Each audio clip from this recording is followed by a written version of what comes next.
Alors, tu veux perdre du poids avant l'été?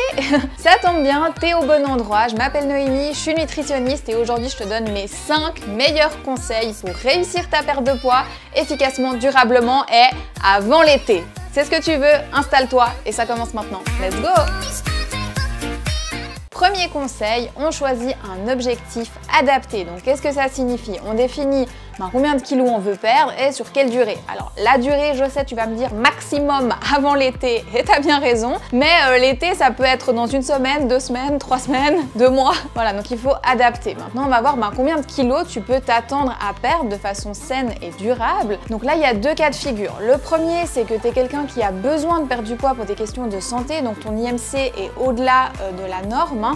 Et donc dans ce cas, tu vas perdre du poids plus rapidement. On va voir combien tout à l'heure. Et puis le deuxième cas de figure, c'est si tu n'as pas besoin pour des questions de santé de perdre du poids, donc ton IMC est dans la norme.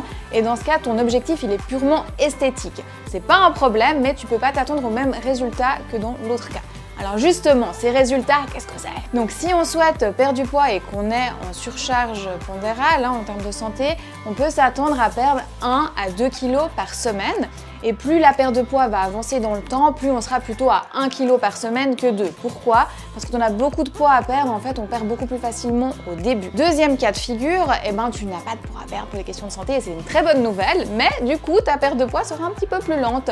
Donc ce sera 500 g à 1 kg par semaine. Et puis, ça, il faut pas chercher à aller plus vite que ça, parce que sinon, on va aller chercher en fait dans la masse musculaire et prendre de l'eau en fait dans ta perte de poids, tout ce qui est au-dessus de ça. Et ça, c'est pas ce que tu veux. Pourquoi? Parce que quand on perd de l'eau, l'eau on la reprend tout le temps, c'est juste que le corps il est un petit peu choqué, donc tu perds 1 kg d'eau, 2 jours après tu reprends 1 kg d'eau, ça sert à rien. Si c'est la masse musculaire, en fait esthétiquement c'est pas du tout joli, et puis plus on perd de masse musculaire, plus le métabolisme ralentit, et là ça signifie que tu pourras manger de moins en moins parce que le muscle consomme beaucoup plus de calories au repos que la graisse.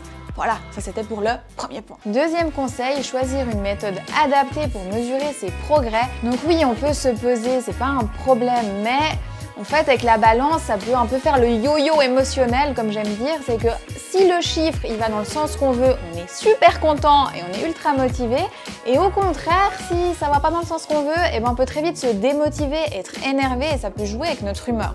Donc déjà, on évite de se peser tous les jours, surtout pas. Et encore moins plusieurs fois par jour. Donc on se fixe plutôt une fois par semaine quand on est en période où on souhaite perdre du poids. Sinon, une fois par mois, ça suffit largement. Et puis, on va pas se fixer justement que sur cette balance. Pourquoi? Parce qu'elle va avoir des variations d'eau qui sont importantes et ça c'est très important de le garder à l'esprit.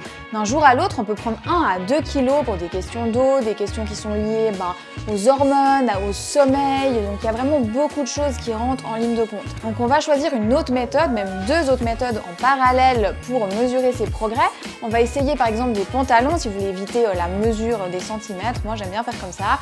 On rentre dans un pantalon une fois par semaine, toujours le même, et on regarde est-ce que c'est plus large ou pas. Si c'est pas le cas, posez-vous aussi la question, est-ce que hier j'ai mangé beaucoup et que je suis encore un petit peu ballonnée, ou bien est-ce que je suis en pleine période de règles? Si vous êtes une femme, là effectivement ça va être un petit peu plus serré, et dans ce cas on regarde la semaine d'après, qu'est-ce que ça donne? On ne change pas tout pour ça. Et puis la troisième chose qu'on va faire, c'est prendre des photos de sa silhouette. Comme ça au fil des semaines on voit la progression, ça c'est très motivant et surtout ça permet de voir les progrès un peu cachés, parce que quand on gagne en masse musculaire, on affine sa silhouette, c'est de plus en plus joli, et puis peut-être que sur la balance, le poids il va pas bouger, et là ça permet de voir cette progression.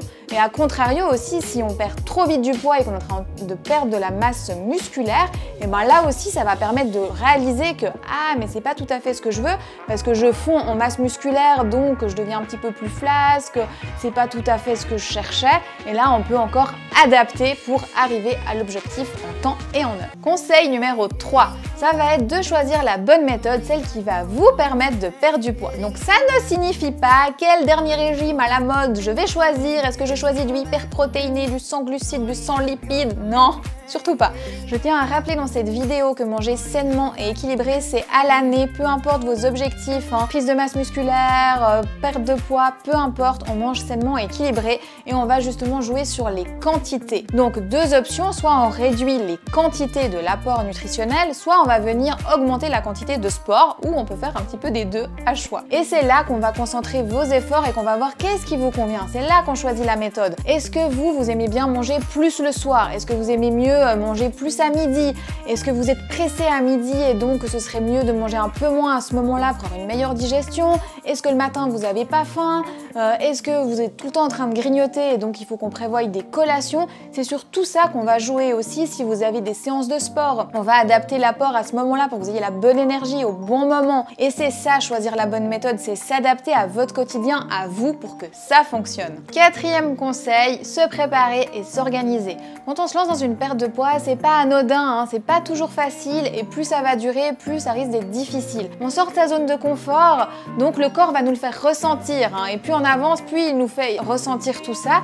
Donc si on est préparé à l'avance, qu'on sait que ça va arriver, qu'on sait comment on va agir quand ça va arriver, par exemple on va aller dans le groupe Facebook Ma Vie de Cricket, je vous le note ici si vous souhaitez le rejoindre, parler avec les autres, dire ah là c'est un petit peu plus difficile ces temps, ils vont venir, ils vont vous motiver, allez continue et tout, ben ça aide.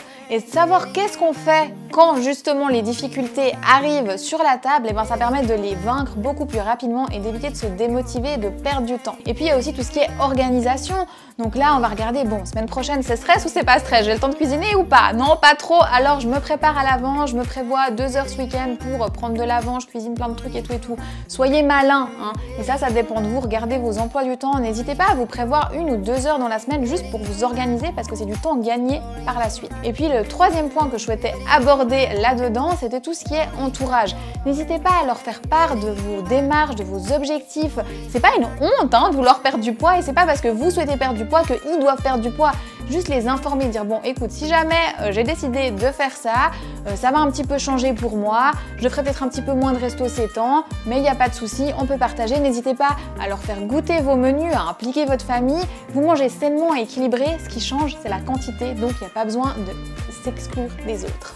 Cinquième et dernier conseil, se changer les idées. Et oui, il n'y a pas que la perte de poids dans la vie et très rapidement quand on enclenche justement une perte de poids, ça peut devenir un peu une obsession et ça il faut absolument l'éviter. Donc on ne fait pas que des activités qui ont un lien avec manger, donc ingurgiter des calories ou en dépenser en faisant du sport. Le sport c'est très bien, je vous le recommande à fond tout le temps.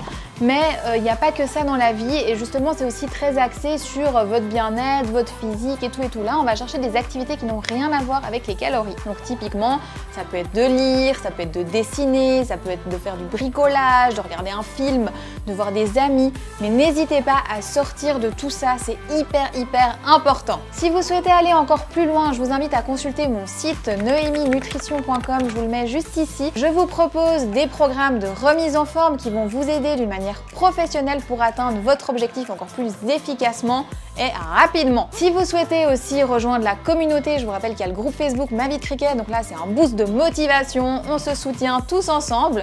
Et puis il y a aussi Instagram où je partage avec vous au quotidien, donc en story, en post, plein de conseils et tout, donc à bientôt sur les réseaux. Allez, ciao!